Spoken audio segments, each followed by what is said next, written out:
नमस्कार साथियों, एक बार पुनः आप लोग के बीच उपस्थित हूँ और आज एक बहुत ही महत्वपूर्ण सूचना के साथ आप लोग के बीच उपस्थित हूँ। आज 1 मार्च 2024 को बिहार लोक सेवा आयोग के द्वारा विज्ञापन संख्या 25/2024 के द्वारा कुल 40,247 पदों के लिए प्राथमिक विद्यालयों में प्रधान शिक्षक पद के लिए वैकेंसी निकाली गई है। बहुत ही महत्वपूर्ण है और ये उनके लिए है जो पहले से बिहार सरकार के प्राथमिक विद्यालयों में शिक्षक के रूप में कार्य कर रहे हैं, अर्थात नियोजित शिक्षकों के लिए है। तो इस वर्ग में जो आरक्षण की रूपरेखा तय की गई है, वो आरक्षित वर्ग के लिए कुल पदों में 10,081 पद है और इसमें क्षैतिज आरक्षण महिलाओं के लिए वो है 35%, जो कि बहुत ही महत्वपूर्ण है। इसके अनुसार 3,529 पद है। इसी तरह अन्य सभी वर्गों के लिए भी यहाँ दिया हुआ है। EWS के लिए दिया 4,018, अनुसूचित जाति के लिए 8,041 है, अनुसूचित जनजाति के लिए 806 है, अत्यंत पिछड़ा वर्ग के लिए 10,056 है, पिछड़ा वर्ग के लिए 7,245 है और इस प्रकार कुल पदों की संख्या हो जाता है 40,247 पद।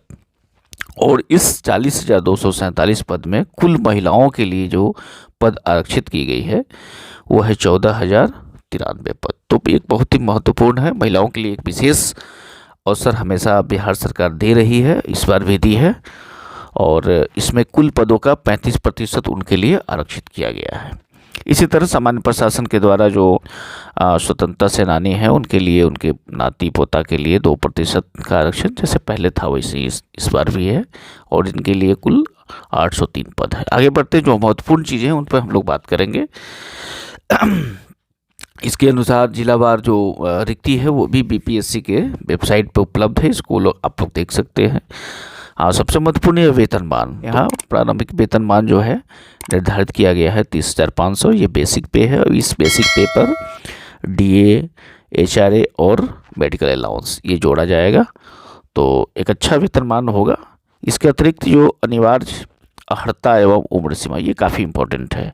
यहाँ देखिए स्पष्ट लिखा हुआ है कि जो भी प्रधान शिक्षक नियमावली 2024 है, इसके नियम में ऐसा परिभाषित ऐसे सभी प्रशिक्षित प्रारंभिक शिक्षक जिन्हें स्थानीय निकायों के द्वारा नियोजित किया गया है और जो संबंधित स्थानीय निकाय शिक्षक नियमावली 2020 से आच्छादित है, 2020 से जो लोग भी आच्छादित हैं, इनमें वैसे शिक्षक भी शामिल हैं जो बिहार राज्य विद्यालय अध्यापक नियुक्ति, स्थानांतरण, अनुशासनात्मक कार्रवाई एवं सेवा शर्त नियमावली 2023 एवं बिहार विद्यालय विशिष्ट शिक्षक नियमावली 2023 के तहत नियुक्त है, लेकिन इनमें बिहार राजकीयकृत प्रारंभिक विद्यालय शिक्षक स्थानांतरण, अनुशासनात्मक कार्रवाई एवं प्रोन्नत नियमावली 2018 से आच्छादित शिक्षक शामिल नहीं होंगे। यहाँ इस बात को ध्यान देंगे कि बिहार राजकीयकृत प्रारंभिक शिक्षक ये जो 2018 से है, वो नियमावली 18 के द्वारा जो भी आच्छादित शिक्षक इसमें शामिल नहीं होंगे। तो शामिल कौन होंगे? जो 2020 से आच्छादित है, 2023 से आच्छादित है और बिहार विद्यालय विशिष्ट शिक्षक नियमावली 2023 के तहत नियुक्त है। तो ऐसे शिक्षकों के लिए यह वैकेंसी खुली हुई वैकेंसी है और इसमें कोई उम्र सीमा नहीं है। उम्र सीमा को यहाँ हम लोग देख सकते हैं कि 1/8/2024 तक ये 58 वर्ष की उम्र सीमा को प्राप्त किए हुए हों, तो बहुत अधिक है।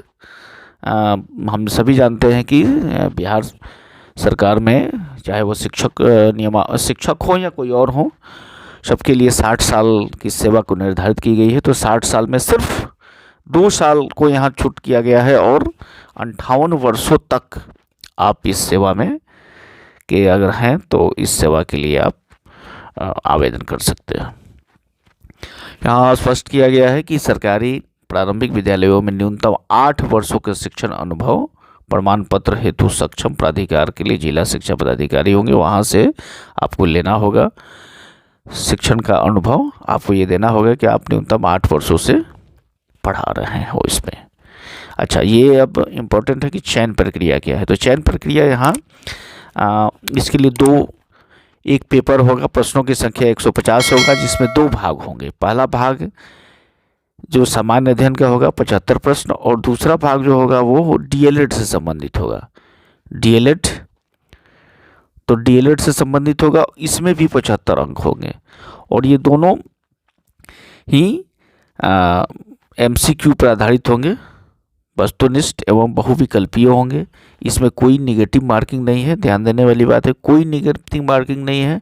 उक्त लिखित परीक्षा हेतु पुनर्मूल्यांकन का कोई प्रावधान नहीं है। तो यहाँ ध्यान रखेंगे, जो पहला हमारा पेपर है, तो पहले पेपर में प्राथमिक गणित है, मानसिक योग्यता, राष्ट्रीय एवं अंतर्राष्ट्रीय घटनाक्रम, सामान्य विज्ञान, ये सारी चीज़ें जो दी हुई रहती है। लेकिन दूसरा जो पेपर है वो डीएलएड के एक विषय के रूप में है। तो डीएलएड में जो भी शिक्षा मनोविज्ञान से लेकर के जितनी तमाम चीज़ें होती हैं, उन सारी चीज़ों को इसमें समाहित किया गया है। इसके लिए एक अलग वीडियो में हम लोग बनाएंगे। ये जो हमारा दूसरा पेपर है, जो कि काफ़ी इम्पोर्टेंट है। इम्पोर्टेंट इसलिए भी है कि अगर आपका लिखित परीक्षा में जो मेधा सूची बनेगी, यहाँ स्पष्ट किया गया है कि अगर प्राप्तांक अगर 2 सफल अभ्यर्थियों का बराबर आता है, तो ऐसी स्थिति में देखा जाएगा कि दूसरा पेपर जो डीएलएड का पेपर है, उसमें आपका अंक क्या है, उसी के आधार पर आपका मेधा अंक का निर्धारण किया जाएगा। तो काफ़ी इम्पोर्टेंट है लिखित परीक्षा का जो दूसरा पेपर है डीएलएड विषय। यहाँ मैं आपको बहुत अच्छे तरीके से हेल्प कर सकता हूँ और करूँगा भी। दूसरी बात, आगे चलते हैं। साक्षात्कार इसमें है नहीं, और न्यूनतम अर्हतांक की बात है, तो ये हमेशा हम लोग चर्चा करते हैं कि जो 2007 का सामान्य प्रशासन का ज्ञापांक है, उसके अनुसार सामान्य उम्मीदवारों को कम से कम 40% अंक लाना आवश्यक होता है। इसके अतिरिक्त कुछ आवश्यक निर्देश दिए गए हैं, जिसे आप लोग सावधानी से पढ़ेंगे और फिर अप्लाई करते हुए इसे देखेंगे। इसके अतिरिक्त आवश्यक निर्देश है, इसे आप लोग देखेंगे और इसको पूरी सावधानी से इसे पढ़ लेंगे, तथा जब अप्लाई करेंगे तो उसी के अनुसार उसको आपको अप्लाई करना होगा। कोई भी अभ्यर्थी जो है बिहार प्रारंभिक विद्यालय प्रधान शिक्षक नियमावली 2024 के अंतर्गत अधिकतम 3 बार ही परीक्षा में भाग ले सकेगा। यहाँ एक स्पष्ट किया गया है। आरक्षण संबंधी नियमावली है, इसे आप लोग देख लेंगे, एक एक चीज़ को यहाँ पे देख लेंगे। इसमें कुछ खास बदलाव नहीं किया गया है। पिछली जो अभी बीपीएससी के द्वारा ली गई है अन्य परीक्षाएं जो शिक्षकों के लिए, उसी तरह से है, तो कुछ खास बदलाव नहीं है। टियर 1 और टियर 2 का भी एग्ज़ाम हो चुका है, शिक्षक सारे विद्यालय में ज्वाइन भी कर चुके हैं, तो वही है, उसके अलावा कुछ खास नहीं है। यहाँ आरक्षण कोटि का न्यूनतम दिया हुआ, कोड दिया हुआ है, यूआर के लिए 0, ये सब पहले वाली चीज़ें हैं, इसमें कुछ खास नई बातें नहीं हैं।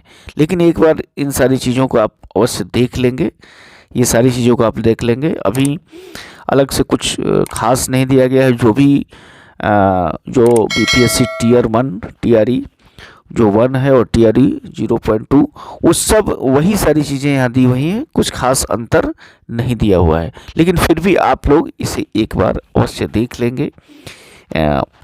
जो शुल्क है इस परीक्षा के लिए वो 750 रुपये निर्धारित की गई है सामान्य अभ्यर्थियों के लिए, अनुसूचित जाति जनजाति के लिए 200 है, और सभी वर्ग के महिलाओं के लिए, चाहे वो आरक्षित हो या अनारक्षित हो, सबके लिए 200 रुपया निर्धारित किया गया है। तो ये शुल्क की बात हो गई।